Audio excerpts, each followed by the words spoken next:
What's up, guys? So in this video I'm going to be comparing GTO Wizard and GTO Plus. I've been getting a lot of requests for simpler videos, something about kind of coming from the ground up with poker, because when using these solvers it's kind of complicated and you get into the weeds and you get into the minutia. And don't worry, those videos are coming, but this one is not one of those. So if you're more into the advanced stuff, stay tuned. I am going to be turning my camera off for this one because there's too much stuff going on down here and whatnot, down over here, down over here. So the simpler videos will be coming next. This one's going to be for you solver nerds. So here's the hand. It's played at 50 NL. I raised to 1.2. We get a call from the. Let me pause this. We get a call from the big blind. 336. I bet. Let's see. He checks. I bet 1/3, and he raises like 2/3 pot or 75%, something like that. This is why I wanted to get into it, was because I wanted to see what the response is with the Ace of Diamonds. I'm pretty sure it's a clear call, which I do anyways. Jack of Diamonds on the turn. I also wanted to see what sizing was right for him. He bets this is exactly half pot. I don't think I'm going anywhere with Ace of Diamonds. I call. Queen of Diamonds on the river. He checks. And I also wanted to see the sizing on the river. And I go for a biggish bet. Not going to overbet here. It is a paired board after all. And you gotta, when betting on the river, you gotta bet a sizing. You gotta take a sizing that is going to be either is going to be good for both parts of your value range. And he folds. So the solution I came up with here is from GTO Plus is 200 big blinds deep. This solve took me 2 hours. I did have a solve that had a more well-defined, well-solved pre-flop range for out of position with weight with different weights, and it was from like a Munker solver pre-flop. This is more of a realistic pre-flop sizing that I gave him, and it's more closer to the solve that the range that GTO Wizard has. Um, so this is like cutoff RFI and it's opposition call. Put these weighted are going to be some of our three bets up top, ace five off, etc. Ace five, ace four. Anyways, I do go ahead and he does check. Although you do have to see that there is some leading out of position here. That's the one thing I did gather from this, is that he is betting out of position for 1/3 with a lot of these cards. So uh, it's very small amount, but as you can see, let's see, the hands with like threes in them do it often, and it's just weird solver stuff here. Like queen four is like betting like half the time with it, which is very interesting to me. Anyways, he goes ahead and check like a normal person, and my my whole range is basically betting 1/3. There's some checks, I guess, like ace eight, ace seven are checking, and then yeah, ace ten. It's kind of strange, but that's just some solver noise. After I bet, we'll see where his raises come from. Blue is going to be raised. Full house is a full raise. Pocket threes is oh, it's only one combo of three. Oh yeah, it's quads. Full house and threes are raising. Bluffs are coming from straight draws. This is the other full house. Notice that six of spades, six of hearts is only raising at half frequency. Uh, the reason for this is probably just because it blocks some of my continuing with like the the leftover six threes that I could have. I'm not really sure. I mean leftover straight draws. It's kind of strange. Like maybe it wants me to have like a6 with like the six of hearts. Uh, it's folding all these middle-ish mid deck hands, and it's raising. The bluffs are coming from some of ace eights, ace five. So hands that block straights. Ace eight is at the bottom of the range. So that doesn't block it, but it's at the bottom of the range. It has an ace also. Good to have an ace here. Jack of diamonds on the turn. Just make sure. Yeah, it's Jack of diamonds and then Queen of diamonds. We'll see that it actually after he checks, it actually prefers this. Oh, I'm sorry, I didn't do the check raise. It prefers this 100% pot size bet, and then what I should be calling with. So I am calling with all the ace of diamonds and ten of diamonds, and then basically any cards that can make a backdoor flush. Obviously all the threes, pure with all the sixes with good kicker. These are the ones that we're gonna have anyways. I guess like 6-5, yeah. So and then Jack of diamonds turn. I'm just gonna go through this pretty quickly. It does have me betting. Wow, it does have me donking Jack six. What is that? Wow, donking Jack six and donking a couple of these combos. Oh no, this is his range. I'm sorry, but look at this Jack six. That's so strange. And pocket deuces. So we can talk about this more, but I do want to show the solution for GTO Wizard because this is like pretty fascinating. The sizing that it uses for most of its range is the 75%. He goes half pot, which I don't think makes any sense. You need to like you're raising with most of the higher parts of your range. So even though he bet half pot, I'm gonna go with this 2/3. I mean this 3/4 pot. Uh, we'll just go with that. And ace 10 off only continues with it doesn't continue. See, I'm supposed to fold my ace 10. Now if he bets half, my ace 10 still folds. Okay. So we're gonna go to the other solve before we talk about more of the strategy.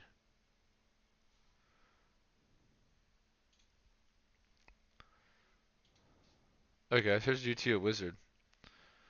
The one thing I do like about GTO Wizard is just like how clean it is. I mean, look at this. This is beautiful. The GTO Wizard is only 100 big blinds deep, so there's gonna be a difference in this solve, and that's what I want to explore today. Big blind checks. I bet 1/3. Get the same raises, I believe.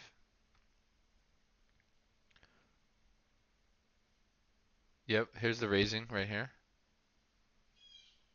Pocket twos does raise. Wow, that's the bluff. Let's see if see pocket. See, he doesn't have pocket twos. So this solution doesn't have pocket twos raising at some frequency. You have to remember this. That one's 200 big blinds deep. When it's 200 big blinds deep, it doesn't want to make massive EV mistakes because stacks go in and you're losing way more EV because you have 200 big blinds instead of 100 big blinds. Remember, this is done in big blinds. This is measured in big blinds, not in size of the pot. So he raises like 100% of the pot.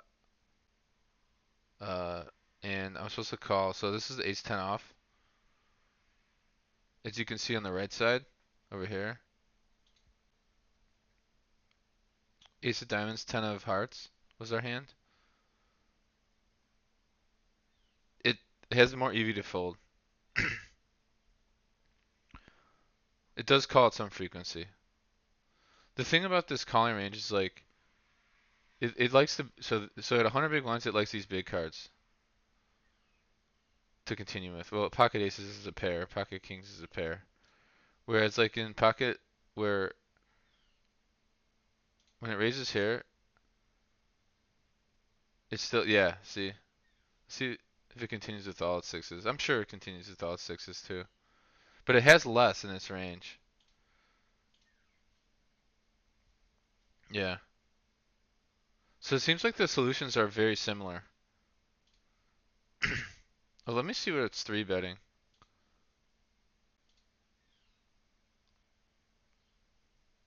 It's all in on with king three and ace three.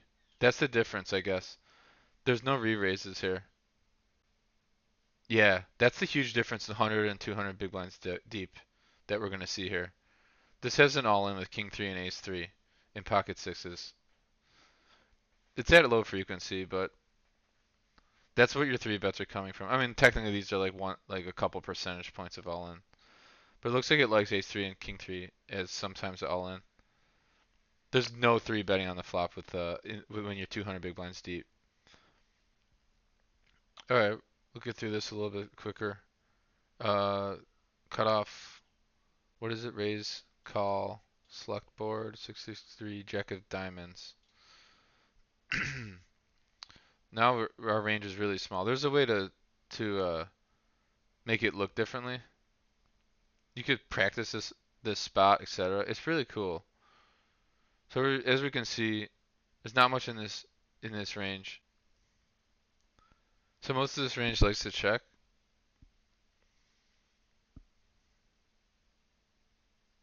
which is strange to me. I guess you should be only raising with your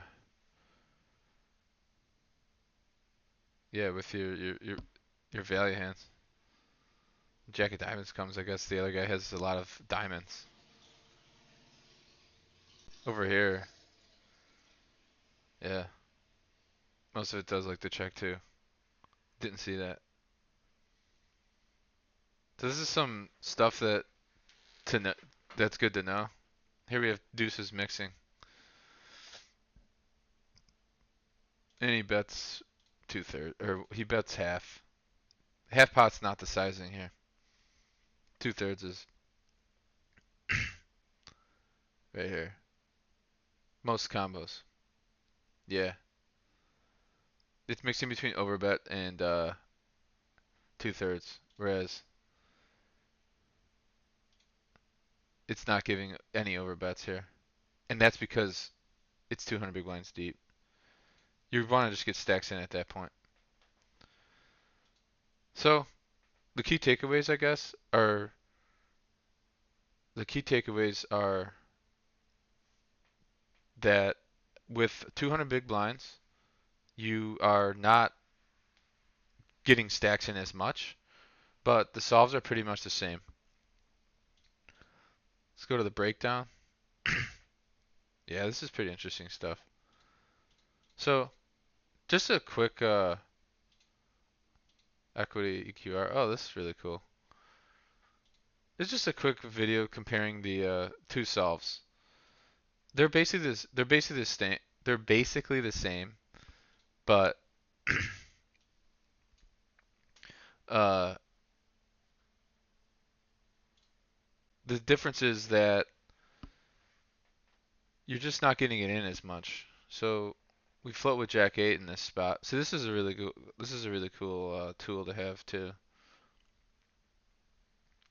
What do we do here after he check raises us? We check, and he bets small. I think you call. Yeah, and we check, try to get the showdown. He has pocket aces. You can just practice this spot over and over. I mean, this is amazing. But when it comes to the ranges or the solves, they're very similar. And I'm glad that I'm able to use a solver Ace eight's at the bottom of our range here. Um, this is a good spot to know. I think I'm gonna just do one more after this. We're gonna check. So yeah, bottom of the range is gonna be betting 61%. Pretty good blockers actually. Okay, that's good to know. Yeah.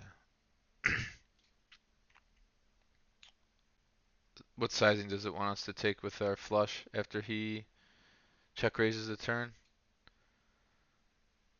Um, he bets small.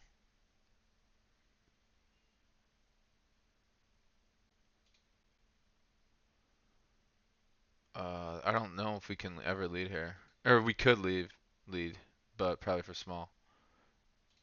And let's do one more. Ace seven. Ace seven continues, guys, on the flop. That's pretty sick. And we'll see. I think we're just gonna go to showdown here. Uh, call loses on the river. All in.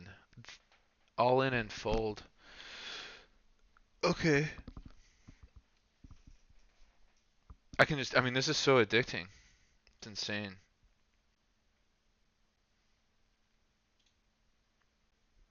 10 accuracy. River.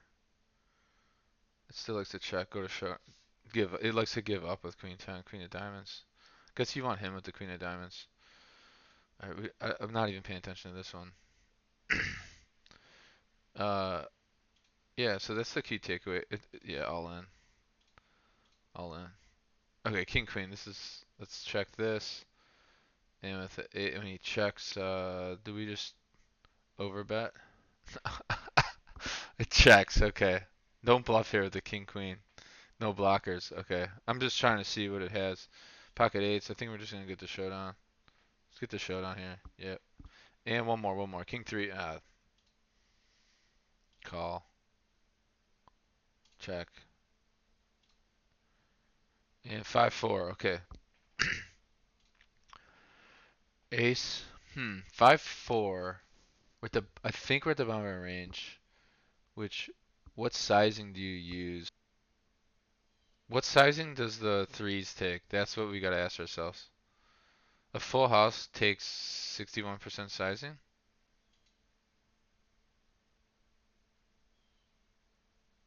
It wants to give up with 5-4.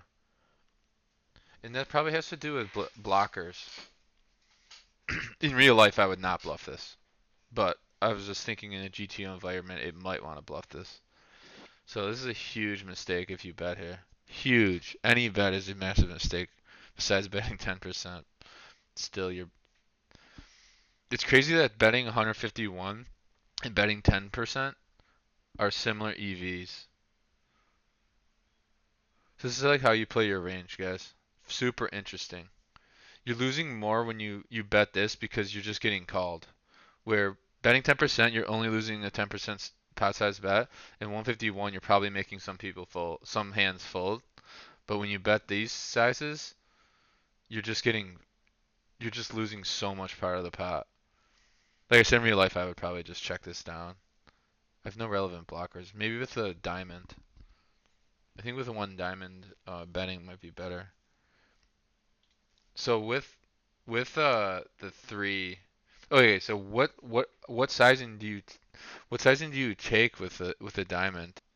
Okay, so it's just taking these sizes when it gets checked to you, and you have a value bet, mainly half on the river, half and 75%. So that's where I want to end it today. I know it was kind of a um, really getting into the weeds kind of video, but I need to make one of these every once in a while just for my own learning. Alright guys, thanks, and I'll see you next time.